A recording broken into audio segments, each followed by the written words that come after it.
Welcome to the Redz Reviews podcast. We are brought to you by paperhead.com. Right now there is a promo for $3 for 3 months. That promo does include everything on the plate. It is a premium promo. So check it out at paperhead.com and let's get on with the Redz Reviews podcast. Hey guys, how are you? It's Red. We are going to go over this week. So we've had some developments that are regarding the college football, which are all good. I guess the Austin Pay game ran and seemed to be okay.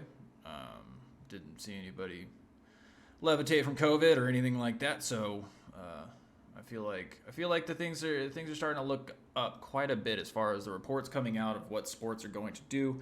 Even if some of this, the leagues and owners and commissioners and whatever are trying to basically mitigate as much legal attention as possible from parents, which is, it's not surprising to me, but to I guess them, that a lot of the parents support their kids playing. So, Big Ten. Let's talk about the Big Ten because they've been the one that's been the biggest topic of all things because they opted out and they said they were going to do something, probably start their season in January or March or something like that in 2021. And what has actually been transpiring is that a lot of the teams under them have decided that they're going to protest this. Not just, say, hey, we're going to opt out and whatever, but they're actually going to protest the decision to not play. And it's gained some traction because Ohio State, obviously, is a big team. Nebraska is a big team. And these teams have all said that they want to play. The parents of them, of those players as well, have also stated that they want them to play, as well as the players themselves have formed some type of coalition or, a petition or anything where people can go and talk about, sign, and or voice their opinion on this season for this year. Also, as of today, I read that Trump called the commissioner himself directly to talk about the Big Ten playing. And hopefully it's some kind of stimulus to get them to play. Because if you think about it, if you get the SEC playing, you get the Big Ten playing, and you get some Big 12 action because everyone else is starting to actually get in there, it makes for an actual football season, which, as far as what's coming out of the information regarding dangers of COVID and whatever you may take as a stance on that and political stances and pushing this, the mass and things, the CDC updated their website stating that because of actual COVID, no external sources like pneumonia, flu, diabetes, heart conditions, any of the other stuff, the actual death percentage of all the known cases involving COVID, meaning that there was dual diagnosis, only 6% of them were COVID related directly. So what that means is that if anybody's looking at this from their perspective that COVID is the cause of all of these deaths, it's actually incorrect and false, and people can reassess their judgments based on this because this is new information. It's not something that these commissioners, these owners, and these leagues can necessarily make valid and right decisions without having the facts. So, did they buy some time in between and making choices? MLB and NBA and the NFL all seem to be just pressing along because they hope that it would be done by this time this year, considering that this started all the way back in March, if people remember that. 2020 has gone by very quickly. So, what that means for us? What that means for us is that we're actually going to have college lines almost regardless, and the season looks like it's actually going to be played out. Not in its entirety. I'm not saying that every team's going to be in there, but we're going to have a lot more opportunity to see some games that we might have missed because of choices prior to the facts and prior to protests from parents, protests from actual teams, protests from players, and that's the important part. Because if we all don't remember, we do live in a democracy and a republic where people have a choice.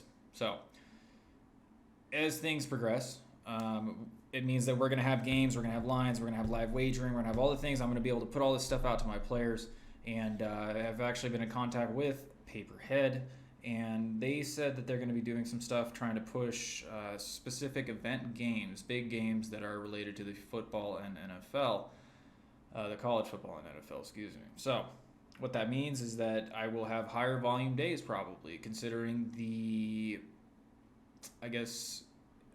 media that they put out, whatever copy they put out, I guess, for that. and that's good. It's good for me because it makes my site, it makes me feel like I have a valid. I don't want to call it a post up, but at least when someone logs into my website, it doesn't look like it's just some barren set of lines anymore. And that's the biggest perk of having something like this is a software that I run with. Yeah, it might have some costs, and it does.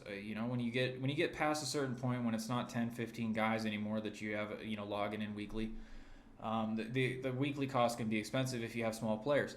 However, in the case that you're got a couple few, I mean, I'm not going to tell you how big my sheet is, but if you have, let's just use the example of 100 people, and then look at the costs of running live wagering and everything else, the balance has to be there. And it generally is when you get past that point, because the volume is there to offset the guys that get hot. For example, I will use this example from this week. I had a guy come in and shellac me in the NBA on straights. And I'm talking straight wagers, not anything crazy. And also, he started playing money lines once he got up. So he came in, won on the spreads, got ahead, started playing on house money on money lines.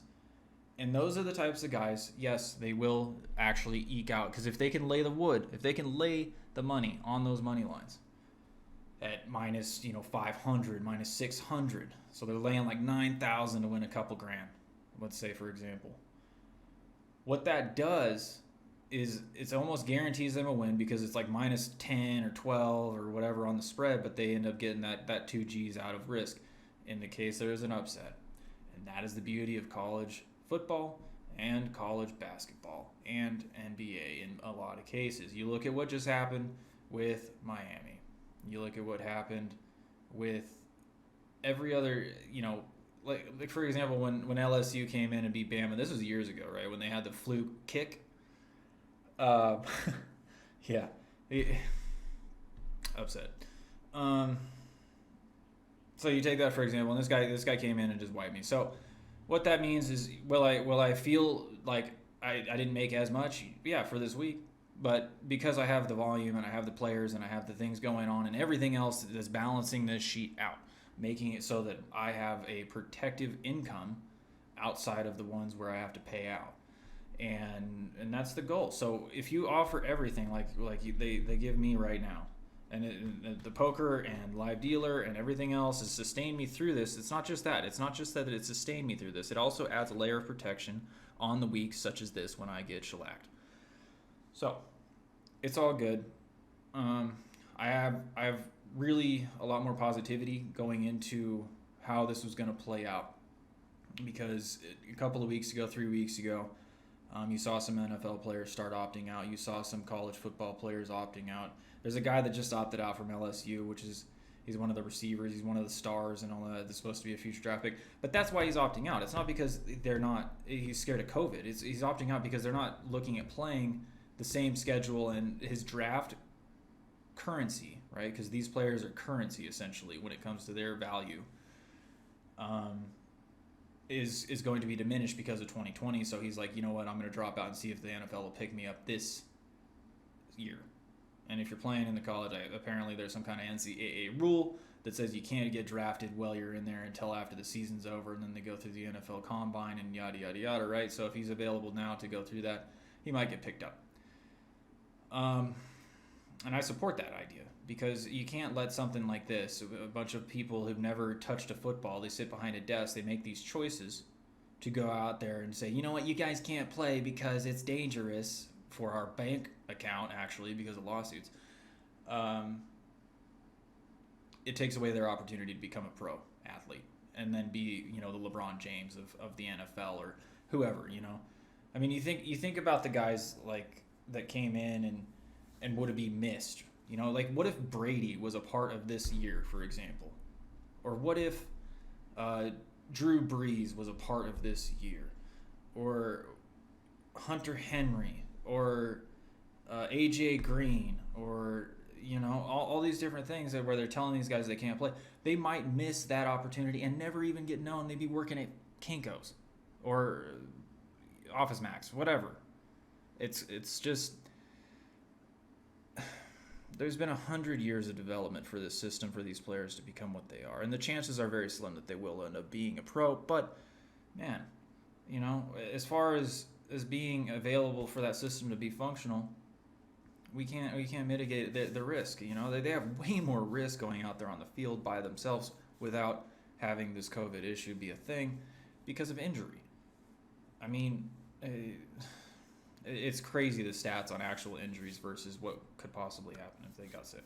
So again, on our side and what my sheet is doing right now, it's going to be excellent, right? In a very few. What's the date today? It is September 1st right now. We got a total of 9.5 days until the NFL starts, and I am hyped. So I hope if you're around for that, I'm going to be talking about some of the limits and parlays and things that I'm going to be controlling on this, because it will be interesting to see the injuries. The first week of the NFL, mark my words, people are going to fall like just everywhere. And I don't mean that out of, I'm wishing bad juju on anybody, but no, they have not had the same prep that they had going into this as any other year. So there's going to be some real dangers. I hope these guys stretch, man. So like, subscribe, and follow. We'll be around next week. Hope you guys have a great day. Thanks for tuning into the Redz podcast, brought to you by paperhead.com. For all relative promos going on right now, please check them out at paperhead.com. Also, opinion expressed on this show are not that of paperhead.com. And if you do like what you hear, for all the agent news coming up, please like, subscribe, and follow. We will see you next week.